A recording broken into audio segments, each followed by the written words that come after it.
সাঁকরাইলের হাড়িভাঙা এলাকায় ধান চাষের জমি লন্ডভন্ড হাতির দলে।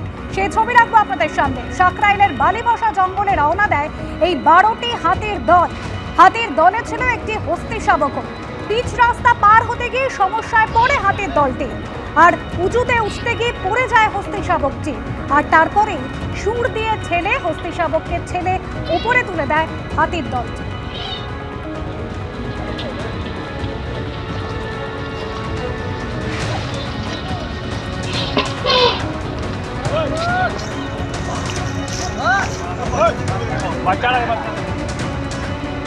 দলে ছিল ছোট্ট হস্তি শাবক। রাস্তায় উঠতে তার সমস্যা হচ্ছিল। সেই সময় বাকি সদস্যরা, বাকি হাতিরা সুর দিয়ে ঠেলে কিভাবে তাকে রাস্তার ওপর তুললো দেখুন।